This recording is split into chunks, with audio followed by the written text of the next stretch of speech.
Hi guys, may bago na naman tayong budget phone na solid ang features. Lalo na kung naghahanap ka ng matibay, malakas ang speaker at pangmatagalan ng battery.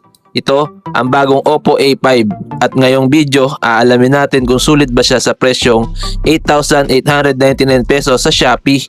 Tara, simulan na natin. Unang-una sa lahat, ang tibay nito, hindi basta-basta. Meron na siyang IP65 water and dust resistance at certified pa ng military grade shock resistance. Ibig sabihin, pwede mo itong dalhin kahit umulan o medyo mabagsak minsan. Kaya swak na swak sa mga clumsy o on-the-go users. Sa harap naman, meron tayong 6.67-inch HD Plus IPS LCD display na may 90Hz refresh rate. Okay na okay ito para sa casual gaming at scrolling. Smooth siya. At kahit arawan ka pa, kita pa rin ang screen dahil may brightness ito na hanggang 1000 nits high brightness mode. Pagdating naman sa performance, naka Qualcomm Snapdragon 6S Gen 1 tayo. 4G lang pero sapat na kung ang hanap mo ay stable at energy efficient na performance.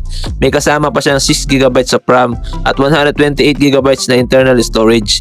Expandable din kung mahilig ka sa files, photos at videos. Sa camera setup, meron tayong 50MP main camera, may kasama pang 2MP monochrome sensor at may circular multi-LED flash. Okay na ito for basic photography.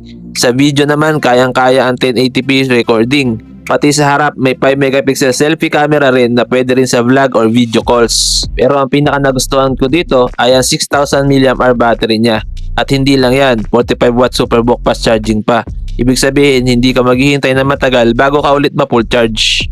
Meron siyang stereo speakers na umaabot daw ng up to 300% speaker volume.